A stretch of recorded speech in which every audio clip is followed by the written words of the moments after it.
Salut les gars, tout bon? Dans la vidéo d'aujourd'hui, nous allons faire une suite basée sur la vidéo qui apparaît sur la carte ci-dessus, Naruto réveillant son Rinnegan, donc ceux qui n'ont pas regardé cette vidéo pourraient se perdre un peu ici. Naruto pourrait-il avoir ses pouvoirs Ramen Kurama? Pourrait-il créer un nouveau Kurama avec ses pouvoirs? Se pourrait-il qu'avec ses pouvoirs, il puisse créer un nouveau bijou à partir de zéro ou même en rejoindre deux? Pour le savoir et bien plus encore, suivez la vidéo jusqu'à la fin, n'oubliez pas non plus de laisser un like, cliquez sur la cloche de notification et partagez la vidéo avec des amis qui aiment Naruto, cela aidera beaucoup la croissance de la chaîne et ça aidez-moi à vous permettre d'apporter de nouvelles théories de Naruto et même peut-être d'autres animes pour vous. Sans plus tarder, passons à la vidéo. Dans Boruto, nous voyons qu'actuellement Naruto est sans son compagnon Kurama qui est venu se sacrifier pour sauver le village de la feuille et pour sauver certaines personnes qui étaient avec Naruto dans ce combat, comme Sasuke, Boruto et Kawaki. Maintenant que Kurama est mort, Naruto a fini par perdre sa principale source d'énergie et a fini par dépérir assez malheureusement, mais notre Hokage actuel est loin d'être faible, ayant un mode sage parfait, la maîtrise des 5 éléments, la maîtrise de nombreux Kekkei Genkai de leurs bijus, ayant également leurs propres attributs corporels Uzumaki.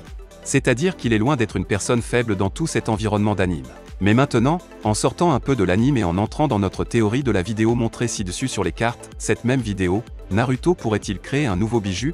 Qu'en pensez-vous? Est-ce possible? Pour commencer à théoriser à ce sujet, il faut se rappeler les origines du travail de Naruto, remonter au début du monde, à l'époque de Rikudo Sennin, aussi connu sous le nom de Hagoromo Otsutsuki. Attrapez le popcorn, l'histoire sera longue, mais ce sera bien, alors on y va.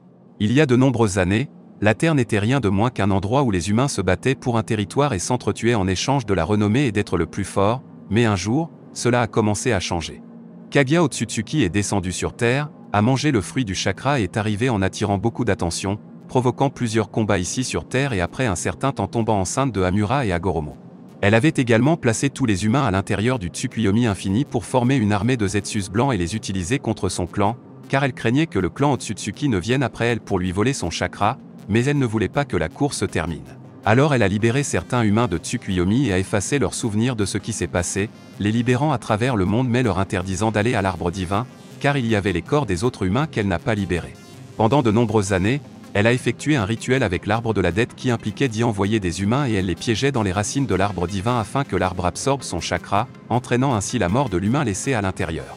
Mais un beau jour, il y eut Hagoromo Otsutsuki et son frère Hamura, qui finirent par découvrir tout cela et décidèrent d'intervenir pour l'humanité, face à Kaguya en personne pour l'arrêter.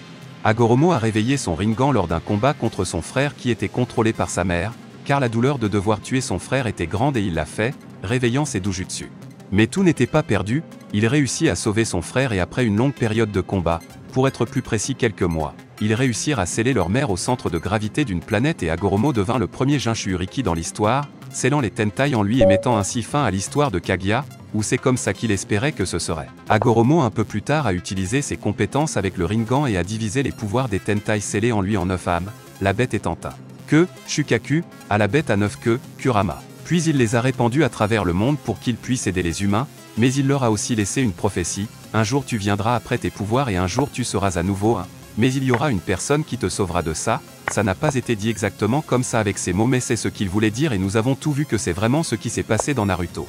Naruto a sauvé tous les bijus même après qu'il ait été enfermé à l'intérieur des Tentai leur redonnant la liberté, mais maintenant à Boruto il manque un bijou, et ce bijou est notre cher Kurama, qui ont malheureusement fini par mourir. Pour la joie de tous il y a encore un autre bijou qui est en possession de Jijan, un autre Tentai et de celui-ci le Naruto de la théorie pourrait utiliser le pouvoir des 6 chemins pour ramener Kurama. Pensez-vous que c'est possible? Il y a aussi la possibilité qu'il puisse créer un nouveau bijou avec. Au lieu de ramener Kurama il peut créer un nouveau bijou en concentrant le pouvoir de ses 10 queues dans un seul bijou et en devenant son Jinchuriki, ou dans une version plus folle. Pourrait rassembler à nouveau tous les bijus qui existent déjà à l'intérieur des Tentai, puis joindre ces 10 queues aux autres 10 queues, après cela créer une conscience de chakra à partir de cela, créant ainsi un bijou à 20 queues. Pensez-vous que dans le scénario actuel de Boruto, ces choses se produiraient elles? Naruto obtient un Rinnegan en obtenant des yeux, soit ceux de Sasuke ou de Sarada, ou même ses yeux de Shine Uchiha qui sont d'autres Manjokyu Shanringan, puis en faisant évoluer ses yeux au point où ils deviennent 2 Rinnegan, après avoir compris qu'il irait après les 10 Tai qui est en possession de Jijan pour obtenir son pouvoir et créer un nouveau bijou avec toute cette énergie et autres. Ce serait fou si Naruto arrivait à faire tout ça et à fabriquer un nouveau bijou, mais c'était aussi fou de penser que Kurama mourrait un jour, ou que Sasuke perdrait son Rinnegan au profit d'un Kune. Sérieusement, si un jour quelqu'un venait vous voir et vous disait que Sasuke allait perdre son Rinnegan à cause d'un Kune dans l'œil, quelle serait votre réaction? Tenant compte du fait que Madara dans la guerre a dévié du Hireshin de Tobirama sans ses 2 yeux, je penserais particulièrement que c'était de la pure folie, je dirais que c'était quelque chose d'extrêmement absurde, mais nous avons tout vu ce qui s'est passé. La mort de Kurama serait sûrement aussi quelque chose que je jugerais impossible. Et, elle était la bête à queue la plus puissante qui soit, elle a tant fait, mais tellement de bien et de mal qu'il était tout simplement impossible de regarder et de dire que ça un animal géant mourrait un jour, la même bête à queue qui nous a fait peur quand nous étions enfants et la même que nous avons toujours enracinée pour que Naruto perde le contrôle et commence à frapper tous les ennemis. Avouons-le, n'étais-je pas le seul à vouloir que Naruto perde le contrôle et commence à frapper tout le monde là-bas, ou direz-vous que je l'étais? Dieu voidant, ce n'est pas la peine de mentir. Mais de toute façon, tout comme nous pensions que c'était fou pour Sasuke de perdre son Rinnegan pour un simple Kune et nous pensions que c'était fou que quelque chose d'aussi puissant que Kurama meure, nous avons aussi pensé que c'était fou pour Naruto de réveiller son Rinnegan et de créer un nouveau bijou, et regardez tout cela était théorisé mais c'était théorisé avec le pied sur terre, personne n'a inventé d'informations pour aider Naruto ou quelque chose comme ça. Toutes les informations sont basées, donc je pense que ce ne serait pas vraiment le cas fou pour Naruto d'obtenir ces choses, principalement parce qu'il a le bon soutien, son village et sa famille.